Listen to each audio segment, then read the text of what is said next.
आज ये देश महसूस कर रहा था और मोदी जी ने उस सरकार दी, उस सरकार के साथ भारतीय जनता पार्टी के साथ जुड़ करके रायबरेली के समग्र विकास में, उत्तर प्रदेश के समग्र विकास में ये सभी जनप्रतिनिधि सहभागी बनेंगे।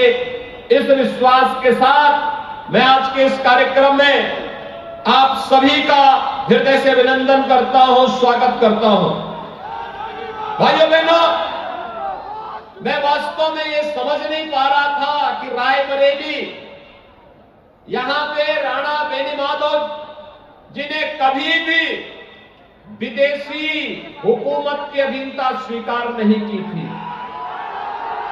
वे इसके खिलाफ लड़ते रहे। वीरापासी के शौर्य और पराक्रम को कोई नहीं भुला सकता, लेकिन उस सब के बावजूद ऐसी कौन सी परिस्थिति आई कि हम लोग कांग्रेस जैसे मरे हुए सांप को गले में डाल करके और उसको ढोने के लिए मजबूर हुए थे। कोई आवश्यकता नहीं थी, ये जानते हुए कि कांग्रेस देश की समस्या है, जनता से जुड़े हुए मुद्दों को नहीं उठाती है। कांग्रेस ने सदैव देश के हितों के साथ कुठाराघात किया है। देश के अंदर आतंकवाद की जड़, देश के अंदर अराजकता की जड़, देश के अंदर उग्रवाद की जड़, देश के अंदर भ्रष्टाचार की जड़, देश के अंदर जातीय दंगे और देश के अंदर भाषाई दंगे कराने का दोषी कोई है तो वह कांग्रेस ही है। और रायबरेली एक तरफ मां गंगा की पूजा होती है, यहां पर अनेक ऋषि मुनियों ने अपनी तप और साधना से इस धरती को पवित्र किया, और दूसरी तरफ यही का समर्थन लेकर के जब ये लोग सरकार बनाते थे तो कहते थे राम और कृष्ण तो हुए ही नहीं है। जो भारत की धरती पर जन्म न लिया हो वह व्यक्ति अगर एक बार कहे तो स्वीकार्य हो सकता है, लेकिन जो भारत की धरती पर जन्म लेकर के भारत की जनता पर शासन करने का दम भरता हो, अगर वो व्यक्ति कहता है कि राम और कृष्ण नहीं हुए हैं तो देश की जनता को बर्दाश्त नहीं करना चाहिए। लेकिन ये अन्याय, ये आस्था के साथ खिलवाड़ होता रहा, ये लगातार होता रहा। याद करिए 2005 में जब राम सेतु को तोड़ने की साजिश रची थी कांग्रेस नेतृत्व की सरकार ने, और उसके बाद सुप्रीम कोर्ट में इन्होंने जो शपथ पत्र दिया था, उस शपथ पत्र में कहा था कि राम और कृष्ण तो मिथक हैं, एक काल्पनिक है, इनका कोई अस्तित्व नहीं है। हमारे प्रभु के अस्तित्व को नकारने वाले लोग इस देश में कैसे शासन कर सकते हैं? राम और कृष्ण के अस्तित्व को न स्वीकार करने वाले लोग आखिर किस मुंह से रायबरेली के लोगों से जन समर्थन मांगने के लिए आते थे? लेकिन मैं आपका अभिनंदन करूंगा कि आज आपके द्वारा चुने गए जनप्रतिनिधि एक एक करके कांग्रेस के इस कलंक से मुक्त होकर के भारतीय जनता पार्टी के साथ जुड़ते गए, और आज ये लोग भारतीय जनता पार्टी के साथ मिलकर के मजबूती के साथ आगे बढ़कर के रायबरेली के समग्र विकास में अपना योगदान देंगे। भाइयों बहनों, जन विश्वास यात्रा इन उपलब्धियों को लेकर के आपके बीच आई है। ये जन विश्वास यात्रा 2017 के पहले का उत्तर प्रदेश और 2017 के बाद का उत्तर प्रदेश आपके पास है। आपने 4 दिन 5 दिन पहले देखा होगा कुछ घटनाएं घटित हुई थी उत्तर प्रदेश में। भाइयों बहनों, घटना अचानक नहीं हुई है, कारण थे। 2017 के पहले उत्तर प्रदेश में प्रधानमंत्री आवास योजना में मात्र 18,000 लोगों के लिए मकान स्वीकृत हुए थे, आवंटित नहीं हुए थे। किसी का मकान, एक भी मकान नहीं बना था। और 2017 से अब तक हम प्रदेश में 43 लाख गरीबों को एक एक आवास उपलब्ध करवा चुके हैं।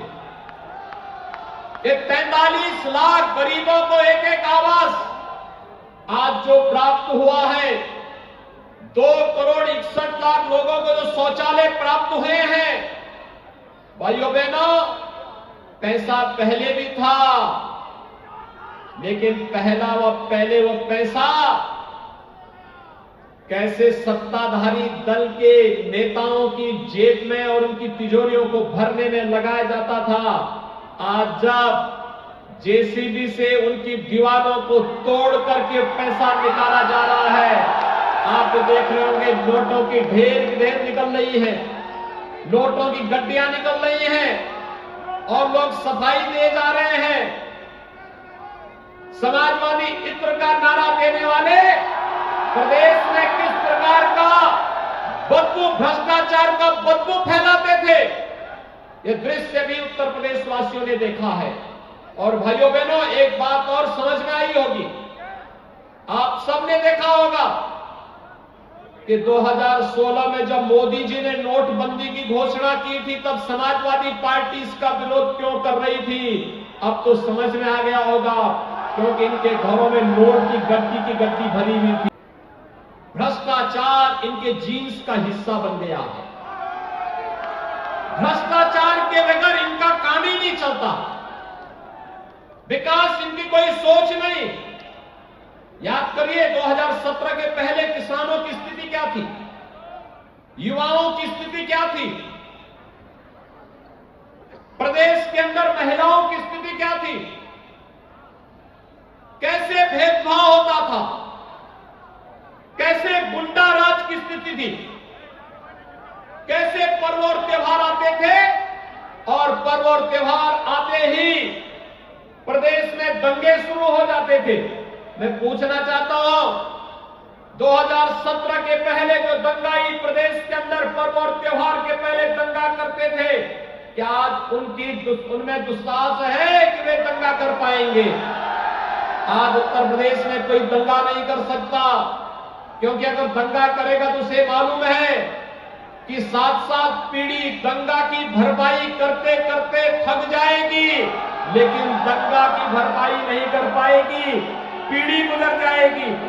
और इसीलिए उत्तर प्रदेश आज दंगा मुक्त प्रदेश हुआ।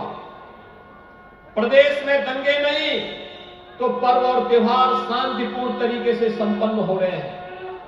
शांतिपूर्ण तरीके से संपन्न होने वाले पर्व और त्योहारों के साथ ही भाइयों बहनों, आज प्रदेश में निवेश हो रहा है, रोजगार का सृजन हो रहा है, विकास की प्रक्रिया के साथ तेजी के साथ उत्तर प्रदेश आगे बढ़ रहा है।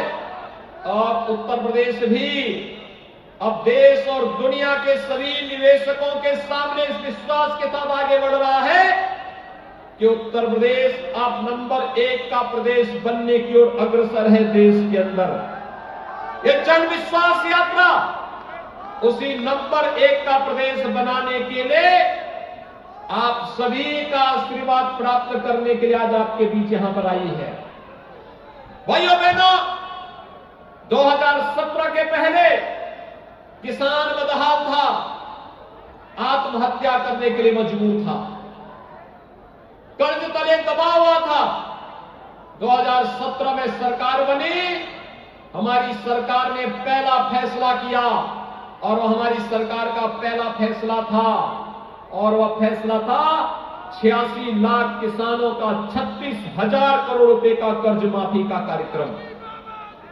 भाइयों बहनों, कर्ज माफी से लेकर के प्रधानमंत्री किसान सम्मान निधि तक आज जिस प्रकार से किसानों को सम्मानित करके आगे बढ़ाने का कार्य किया, कल 1 जनवरी है और देश के 10 करोड़ किसानों को, उत्तर प्रदेश के 2,54,00,000 किसानों को प्रधानमंत्री मोदी जी के द्वारा प्रधानमंत्री किसान सम्मान निधि की राशि उनके खाते में प्रदान की जाएगी।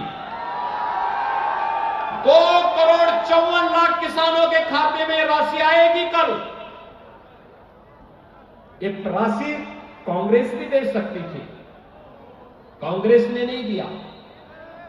बुआ और बबुआ भी दे सकते थे, लेकिन उनके पास कहां फुर्सत थी? किसानों की चिंता करें, इसकी फुर्सत कहां थी? भाइयों बहनों, 2017 के पहले नौकरी निकलती थी और समाजवादी पार्टी की सरकार के समय याद करिए, कोई नौकरी निकली